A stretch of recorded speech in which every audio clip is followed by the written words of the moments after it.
блокування рішень so щодо it cannot її block агресії, decisions about its own її ж aggression, війни. its own war. І тоді And зробити then все, do що everything that we може can встановити do мир.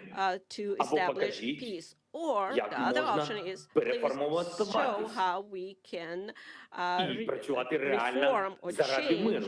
dissolve yourself Або, якщо ваш чинний and work for формат peace. Or безальтернативний if і there is виходу no просто немає, alternative то and no далі option, тільки саморозпуск. then the next Я option would be переконаний, що dissolve ви yourself здатні altogether. обійтись без третього And I варіанту. know that you Мир can admit that потрібен if Україні. there is nothing Мир that you потрібен can нам. do Мир besides потрібен Європі. conversation, we Мир need потрібен peace. світу. Ukraine needs І на сам peace. кінець Europe needs peace. я And the world needs дуже peace. прошу вас And зараз finally, I would kindly ask you перегляньте very відео. much to watch Невеличке. this short video. Дайте нам ще одну хвилину. Please Відео give про те, us що one more прийшло minute на of your заміну time, the вашій video силі через те, що that хтось we один може want to show зловживати that своїми one правами. country Ось до can чого violate призводить безкарність. rights. And Якщо that's є можливість, the result подивіться of це being відео, unpunished. тому що If можливості у possible, всіх приїхати please до нас watch і this video, побачити because it is це impossible to get немає. everyone to Тож come to our подивіться country and цей see фрагмент. it with your own eyes. Therefore, I would ask you to watch this video. Thank you very much.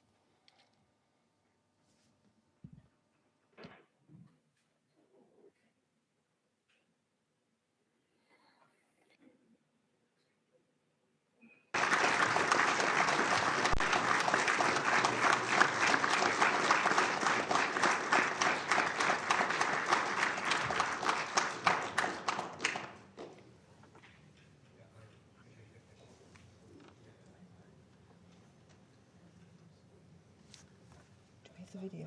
They have the video. They have to.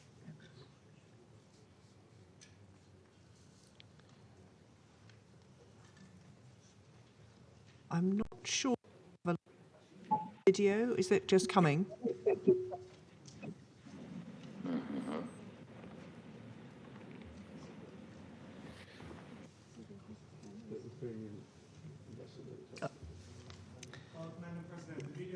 Been uploaded to the technicians of the Security Council. So they have it in their possession. We will sort that one out. Technically, we don't have the video. So I propose that while we sort that out, I thank His Excellency Mr. Zelensky for his compelling and powerful remarks. We will come back to the video when we've sorted out the technical issues around it.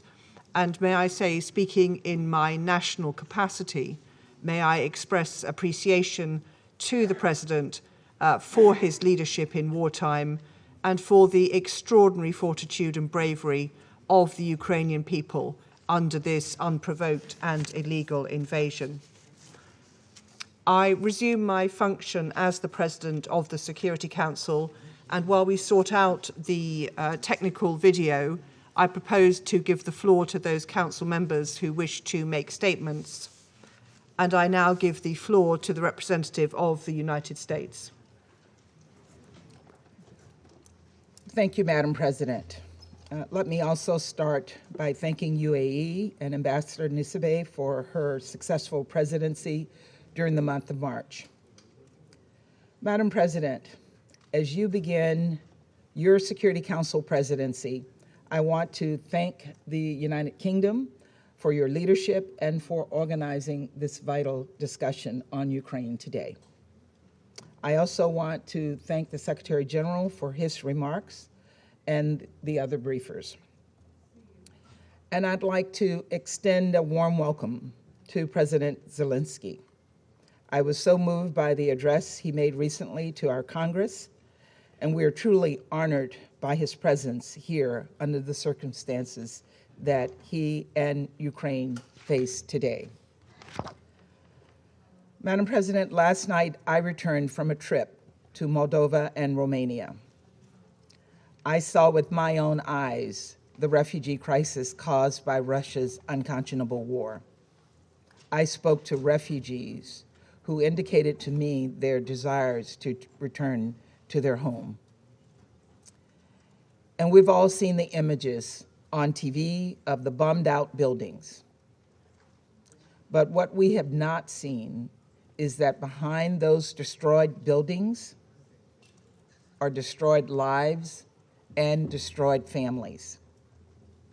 I met with women and children who had fled Ukraine, who stuffed their lives into backpacks and left the only home they had ever known. And these were sobering conversations. One young woman I spoke to came with her 6-year-old brother, who had autism and is struggling with cancer. Their single mother helped them escape to save their lives. But Russia's war has interrupted the care her brother desperately needs. Another woman I spoke to fled with her 8-year-old from Odessa. The father, who they'd left behind, told them there was shelling right next to their apartment that very night. And they very well could have died had they not left. A third woman I met told me that she used to love to travel, but never expected her next trip would be to flee for her life. When I asked her where she was from, she started to say, and then she stopped with tears in her eyes and said, "I'm sorry. I don't know how to say it, whether I live in Kyiv or whether I used to live in Kyiv." She was realizing in the moment just how dramatically her life had changed because of this senseless war. These are 3 stories of more than 10 million people, 6 million internally displaced, 4 million who have left Ukraine altogether, 4 million people who have relied on the big-heartedness of countries like Moldova, Romania, Poland, Slovakia, Hungary, and others across the region and the world to welcome and support all those leaving Ukraine in search of safety. Ukraine's neighbors are bearing the brunt of Europe's most significant refugee crisis since World War II. And I want these countries to know that they have a committed partner in the United States. And that is why the United States announced recently that we are prepared to provide more than $1 billion in new funding toward humanitarian assistance for those affected by Russia's war in Ukraine and its severe impact around the world. And it is why we are welcoming up to 100,000 Ukrainians and others fleeing Russia's aggression to the United States. We will continue to assist humanitarian efforts to help the people of Ukraine and all those fleeing Putin's violence. But as heart-wrenching as the stories are that I heard in Moldova and Romania, there are some stories we will never get to hear. Those of the people we saw in the images out of Bucha. We've all seen the gruesome photos. Lifeless bodies lying in the streets, apparently summarily executed, their hands tied behind their backs. As we work to independently confirm the events depicted in these images, I would remind this council that based on the currently available information, the United States has assessed that members of Russia's forces have committed war crimes in Ukraine. And even before seeing the images from Bucha, President Zelensky, along with others in the region, were reporting that children were being abducted, and we heard him say that today. Also abducted are mayors and doctors, religious leaders, journalists, and all who dare defy Russia's aggression. Some of them, according to credible reports, including by the Mariupol City Council, have been taken to so-called filtration camps, where Russian forces are reportedly making tens of thousands of Ukrainian citizens relocate to Russia. Reports indicate that Russian federal security agents are confiscating passports and IDs, taking away cell phones, and separating families from one another. I do not need to spell out what these so-called filtration camps are reminiscent of. It's chilling, and we cannot look away. Every day, we see more and more how little Russia respects human rights. And that is why I announced yesterday that the United States, in coordination with Ukraine and many other UN member states, will seek Russia's suspension from the UN Human Rights Council. Given the growing mountain of evidence, Russia should not have a position of authority in a body whose very purpose is to promote respect for human rights. Not only is this the height of hypocrisy, it is dangerous. Russia is using its membership on the Human Rights Council as a platform for propaganda to suggest Russia has a legitimate concern for human rights. In fact, we will hear some of that propaganda here today, I know. And I will not dignify these lies with a response, only to say that every lie we hear from the Russian representative is more evidence that they do not belong on the Human Rights Council. 140 UN member states voted to condemn Russia over its unprovoked war and the humanitarian crisis it has unleashed upon the people of Ukraine. Here's my message to all of you. Now is the time to match those words with action and show the world that we can work responsibly. And I share President Zelensky's view that this moment requires responsible world powers and global leaders to show some backbone and stand up to Russia's dangerous and unprovoked threat against Ukraine and the world. The Secretary General said that confronting this threat is the Security Council's charge. It is, and it is also the responsibility of UN leaders and leaders around the world, every single member state with a voice in the GA. No one can be a shield for Russia's aggression. Suspending Russia from the Human Rights Council is something we collectively have the power to do in the General Assembly. Our votes can make a real difference. Russia's participation on the Human Rights Council hurts the Council's credibility. It undermines the entire UN, and it is just plain wrong. Let us come together to do what is right and do right by the Ukrainian people. Let us take this step to help them to start to rebuild their lives. And let us match the courage of President Zelensky, who we are so honored to have with us today. President Zelensky, I want you to know that we stand with the people of Ukraine as you face down this brutal attack on your sovereignty, on your democracy, and on your freedom. Thank you. I thank the representative of the United States for her statement, and I give the floor to the representative of Albania. Thank you, Madam President. Let me thank Ambassador Nusibe for having steered our work during the month of March and wish the UK and you, Madam President, full success in our common work during this month. Albania welcomes President Zelensky's presence to this meeting. His remarks are painful, and his account on what Ukraine is experiencing under Russian occupation is revolting. We stand by you, Mr. President, by your compatriots, all Ukrainians, for their heroic resistance, for their resilience that the entire world is admiring. You are not alone. You have the world on your side, because it's the side of the right, of the just, and as we hope, of victory. Slava Ukraini.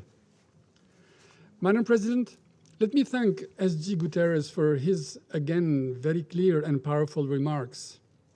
I also thank USG DiCarlo and Griffiths for their updates.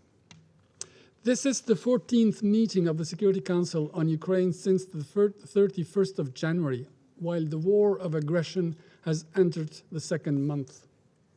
Let's establish a few basic yet meaningful facts. Russia has stalled and its imperial dreams are nowhere. Taking Ukraine finally proved impossible. Kyiv was too hard to swallow.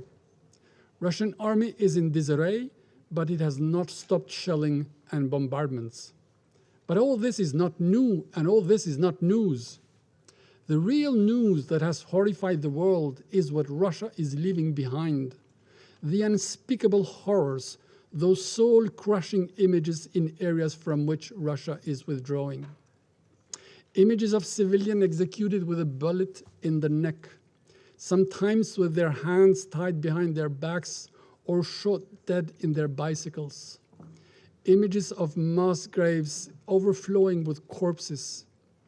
Images of carnage and devastation, including looted homes, rape, and sexual violence, acts usually attributed only to thugs.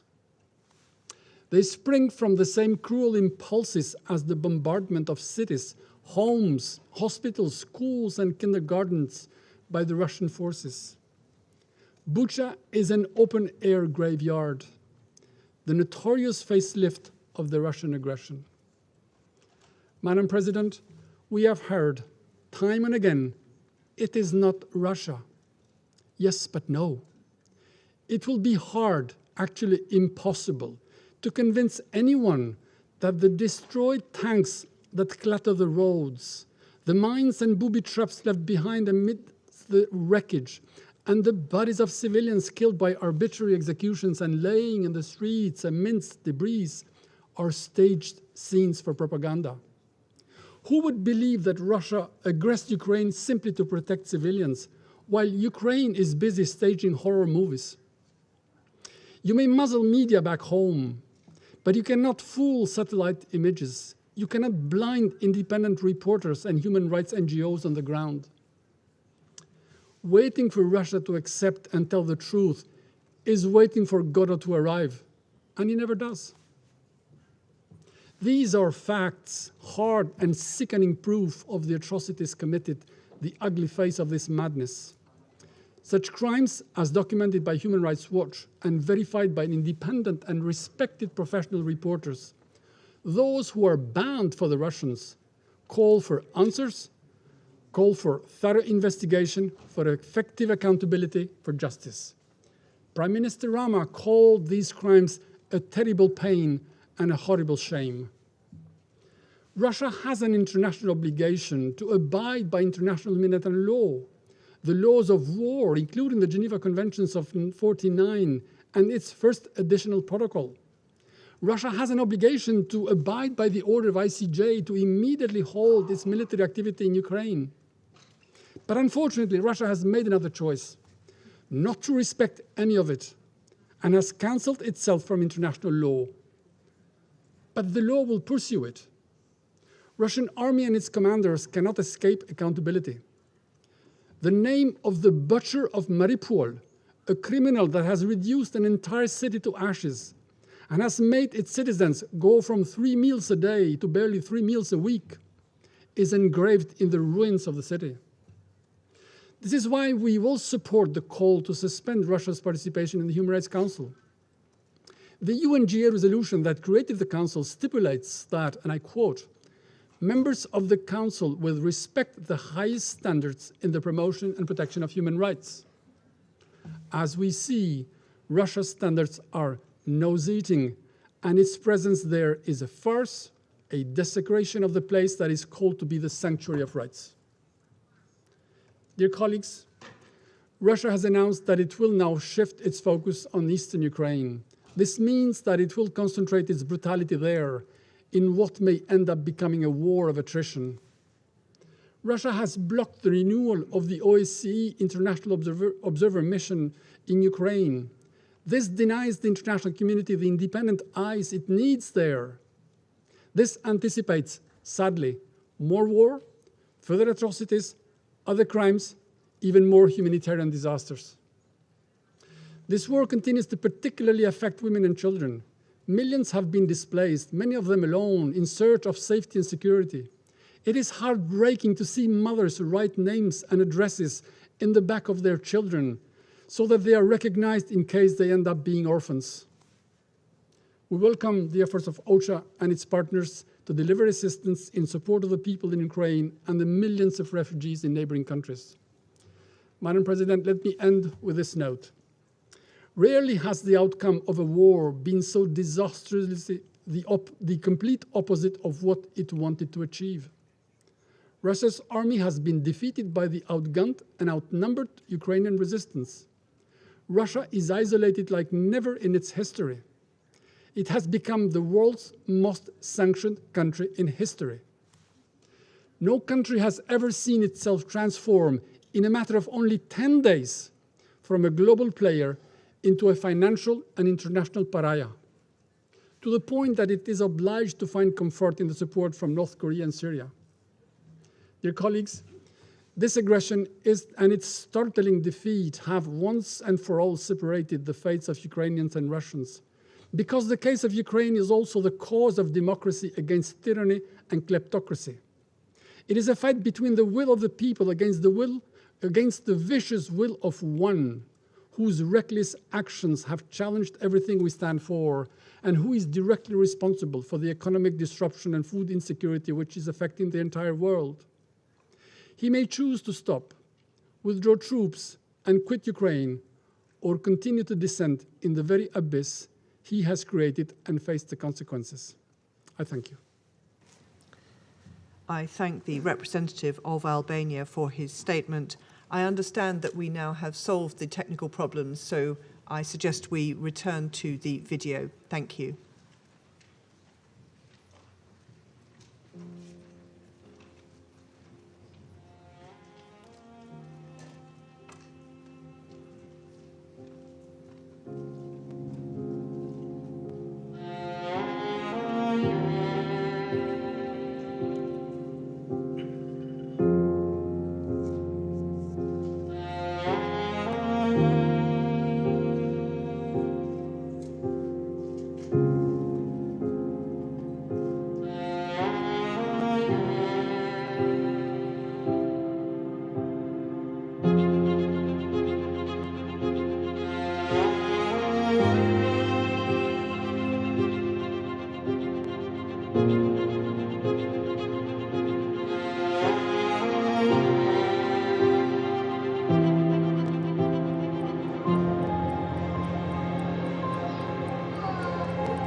I would like to thank the delegation of Ukraine for sharing that video with us.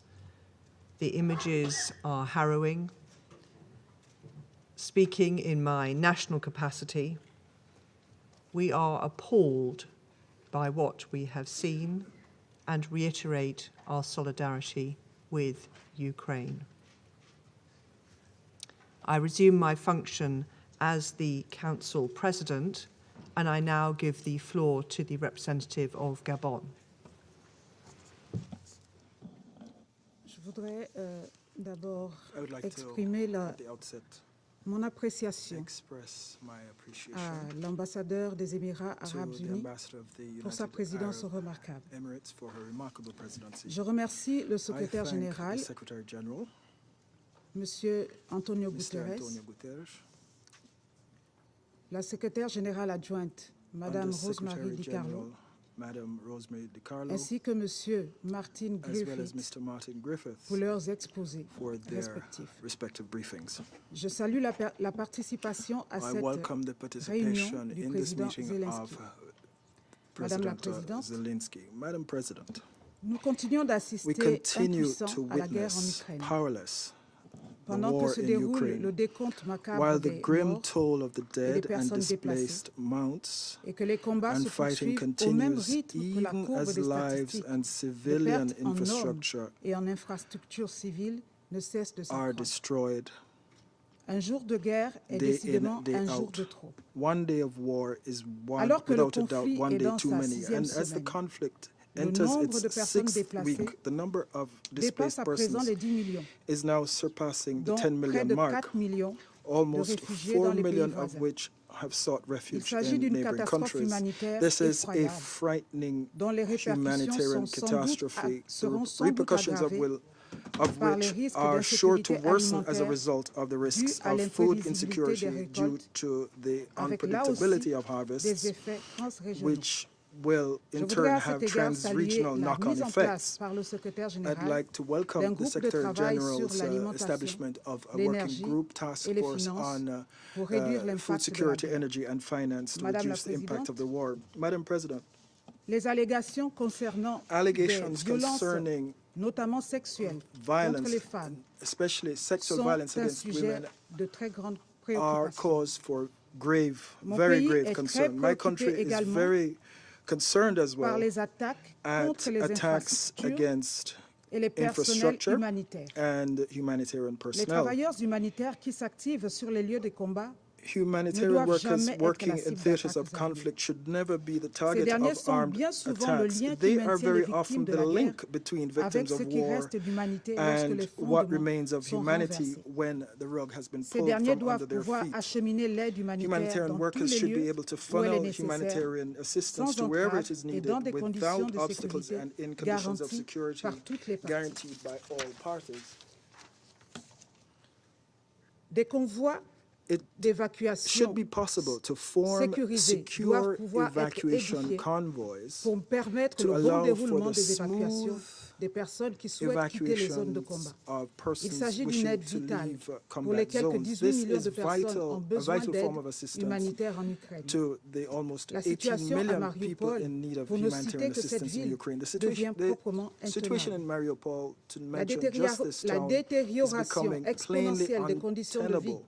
The exponential deterioration in living conditions, indeed survival conditions in certain places, is very concerning.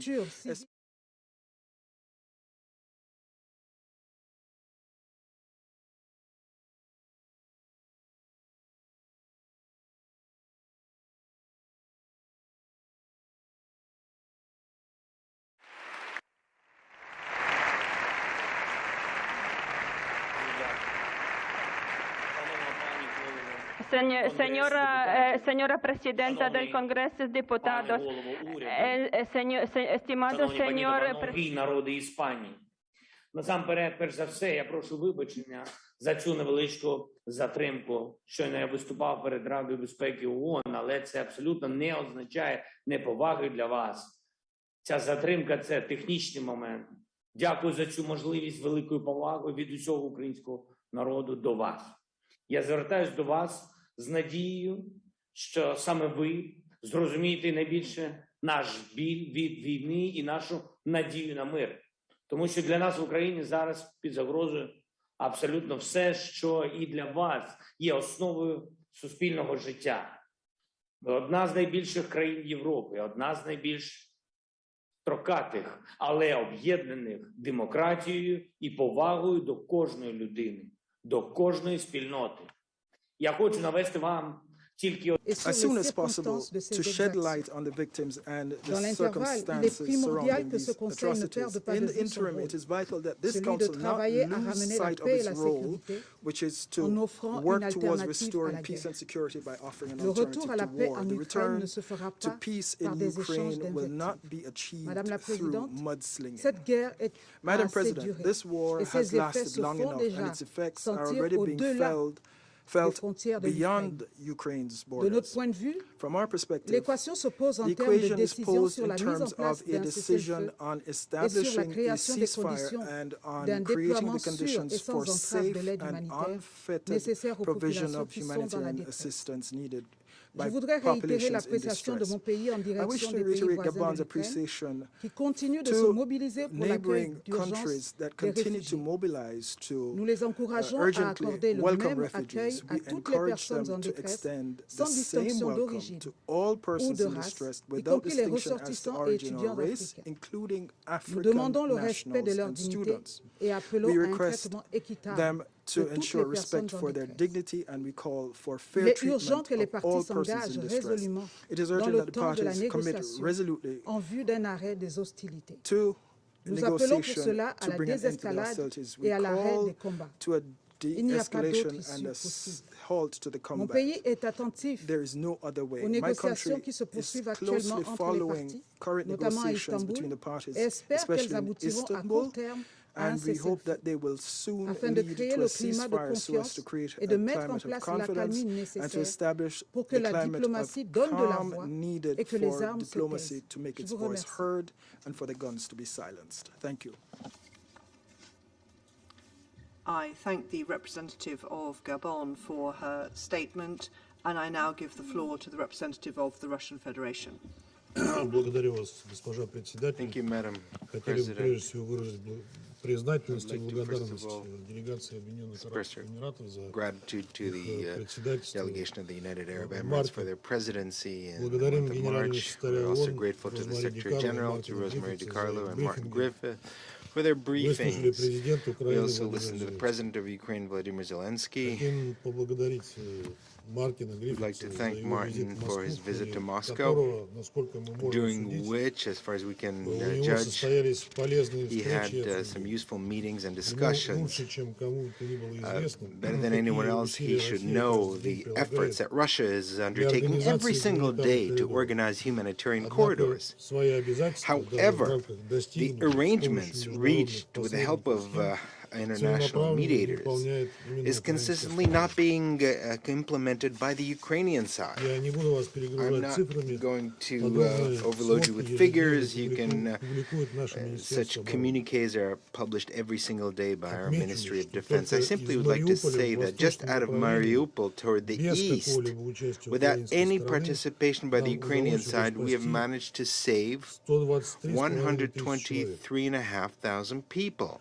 В общей же сложности Now, с начала overall, специальной since the военной beginning операции of в the России special эвакуировано military уже свыше operation, 620 over тысяч человек. Из них 600,000 people have been более evacuated 120 to тысяч Russia, детей. including over 119,000 И речь не идет children. о каком-либо And we're not talking принуждении или about any kind of похищении, как это coercion любят or представлять abduction, наши as западные our партнеры. Western partners like О to добровольном решении этих людей present this, свидетельствует but rather множество of the voluntary decision by видеороликов, these доступных people в социальных is сетях. testified by many videos that are accessible in social media. Госпожа председатель, сегодня была заявлена Madam другая тема President, встречи, another которая topic of the практически не meeting обсуждается, was поэтому я declared today, which опущу эту is часть и practically хочу not being хочу discussed today, so воспользоваться I'm going to leave виртуальным that out. I участием в simply нашем would like заседании to президента take Украины advantage и of the обратиться virtual presence непосредственно к here нему. of the President of Ukraine and would like to Мы address оставляем him на вашей directly. совести бездоказательные и огульные обвинения Now we place on в your адрес conscience российских военнослужащих, the которые не подтверждаются никакими ungrounded свидетельствами очевидцев. accusations against the Мы об Russian этом вчера military, which are подробно not говорили confirmed by на пресс-конференции. any eyewitnesses. And we spoke about this in detail yesterday at our press conference. Владимир Александрович, мы все Vladimir хорошо помним, как в Alexandrovich, we all 2019 году remember вы были when избраны in президентом 2019 you Украины. were elected as the С president of вашим избранием Ukraine. было связано много Now, there were a надежд. lot of hopes Ведь вы шли tied to на your выборы election с because обещанием мира, you, окончания войны в Донбассе. В were, вас поверило as a русскоязычное candidate, население, pledged права peace которого and вы an обязались end to the защищать. war in Donbass, including the Russian-speaking population, which you pledged to protect. Казалось, вот и та историческая So несправедливость, it когда seemed после that we майданного were переворота on в the 2014 verge of году correcting the Украину стали historical превращать injustice when, as a result of the злобную Maidan антироссию идет в coup in историю. 2014, Ukraine began to be transformed into a hateful anti-Russia, and that seemed to be on the verge of being turned, that page of being turned. Но этим надеждам However, не суждено было сбыться. those hopes failed to И вот вы уже to презрительно называете materialize, and жителей now you Донецкой и Луганской scornfully call народных the республик особами, the residents of Donetsk and Lugansk People's Republic as a subspecies, вторя вашему предшественнику, который грозил, что repeating what дети your дончан и predecessor луганчан будут гнить в stated, подвалах. who in fact threatened that the residents of the Donetsk and Lugansk will rot in their basements. Вы призываете их And you уезжать в are Россию. calling on them to return, to leave И and вот вы уже to Russia. ополчились на And родной now для you've вас declared русский язык, war вводя, по against your сути, native Russian language языковую by инквизицию introducing, в in стране, где essence, русский a является родным для linguistic как минимум inquisition in a country 40% where населения. Russian is the native language for a minimum of 40% of the А population. сегодня взрывы и снаряды Today, звучат почти по всей explosions and территории, на artillery всей rounds территории are Украины, не exploding только на over востоке, the entire territory of Ukraine, and где not они не only in the смолкали east, 8 where лет. they haven't 8 лет. ceased for the past 8 И years. звучат они именно потому, And что they're другого exploding способа precisely принести мир because на there was no Донбасс, other к way of сожалению, не bringing peace to осталось. the Donbass, После того, unfortunately. как вы и ваши After подчиненные you and your категорически subordinates отказались выполнять categorically Минские соглашения, refused to comply with the Minsk приготовившись при agreements, этом уже в at the марте same решить time by проблему Донбасса военным preparing путем. already back in March to solve the В problem of ходе the Donbass нашей by military спецоперации means. мы In the нашли course of our множество special соответствующих operations, we секретных have приказов. found many secret orders testifying to this. Нам говорят, что на We're Украине told не that может there быть can be no нацистов. Nazis in Однако мы Ukraine. прекрасно However, we знаем, что know они у very вас не well только есть, но, к that not only are сожалению, they правят there, балом. but unfortunately they are running the show. Да и как может быть иначе, And how если can it be национальными any героями other way Украины when the являются national heroes нацистские of Ukraine пособники are Бандера и Шухевич, Nazi ответственные не collaborators только за Bandera and Холокост, Shuhevich, who are но и за responsible not only убийство for the сотен Holocaust, тысяч but the мирных killing поляков, of русских, hundreds of украинцев thousands и of евреев. peaceful Poles, Russians, Ukrainians, and Jews. Вы просто предпочли не You замечать simply украинских preferred ненацистов, not to делая вид, notice что их Ukrainian попросту нет. Nazis, pretending А that они, they're к simply сожалению, not there. есть, But и их unfortunately, еще they больше, are на сожалению, there. очень много, а среди них много And молодых. they are very many of them, and among them a lot of young people. Откуда мы это знаем? Да они How этого do не we know that? скрывают, Well, they're делают not нацистские concealing татуировки, it. украшают They have одежду tattoos свастиками made, и другими Nazi нацистскими tattoos. They символами. decorate their Приветствуют друг друга как clothing with нацисты, не swastikas and скрываются other в Nazi соцсетях. symbols. They give Nazi greetings, and they're open about it in the social Их media. особенно много в составе национальных батальонов, Particularly many of таких them как in Айдар, правый national сектор и battalions Азов. such as Aidar, the Right Sector, and the Azov Battalion. И это было бы ладно, And но that would они be еще и one действуют thing, как but нацисты, they're also убивают как они. acting like Nazis, and they're killing like them. Причем не только пленных And российских they're not солдат, just killing мучениями которых потом бахвалятся в Russian интернете, но и своих prisoners, же. soldiers, in which they torture and gloat Ваши about it on the social неонацистские media, but радикалы they kill отличаются their own. беспримерной Your жестокостью к мирному neo-Nazis and населению, radicals которые они используют в have качестве shown живого unrivaled щита и cruelty against the устанавливают civilians, рядом с which they жилыми use as домами human тяжелую shields артиллерию and и РСЗО. position heavy artillery next to residential buildings and Мы multiple сегодня rocket опять launchers as слышали well. огромное Today количество we've лжи heard о once again a российских huge amount of военнослужащих. lies about Russian soldiers and military. У нас есть сотни, если не We have тысячи, hundreds, if не not тысячи thousands видеосвидетельств людей, of video которые готовы testimonials дать of people who are показания ready о to provide жестокости testimony about украинских the националистов. cruelty of Ukrainian Зачитаю здесь nationals. I'll лишь just некоторые из них. read some of them here. Это жестокие истории, но вы должны их These are услышать. cruel histories, but you need to hear them. Наталья Кудинова, Natalia мэр Kudinova города, says сбежал одним the из mayor первых. of the town Затем was one of the украинская first to власть run врала, away. что Afterwards, Россия the не Ukrainian пропускает людей по authorities гуманитарным lied that коридорам. Russia was not letting people through Женщин с humanitarian детьми наш corridors. батальон Азов The под National страхом Battalion смерти удерживал в Azov, подвалах under threat и of грабил death, на kept women and блокпостах children in мирных жителей. basements, and it robbed civilians at checkpoints. Бабушка с внучками My рассказывала, как grandmother батальон Азов не давал выйти из подвала, said that the Azov battalion и did кто not сделал шаг allow her вперед, to стрелял leave на поражение. basements. Anyone trying to leave На was блокпосту shot Азова at the Azov девушек и checkpoint. женщин раздевали Women догола and и забирали the золото и girls were деньги. stripped naked and had their jewelry Включая and money последнее. taken away. Валентина Николаевна Борисенкова рассказывает, как украинские военные выгнали из частного дома на улице Краматорская женщину с двумя детьми и стреляли оттуда из миномета. Она со слезами на глазах ушла, выгнали из собственного дома ее. Двое деток у нее. Выгнали хлопцы, повязки голубые. Это украинские опознавательные знаки. By soldiers with blue armbands. Those are Ukrainian insignias. Марина Васильевна рассказывала, как ее пытали в подвале СБУ в Краматорске. Пристегнули меня в канализационной трубе. Когда узнали, что я русский, били, пытали электротоком, насиловали, угрожали привести несовершеннолетнюю дочь и с ней сделать то же. Шаповалова Ольга Георгиевна. Выехали из Мариуполя, из Мангуша уже 25 марта.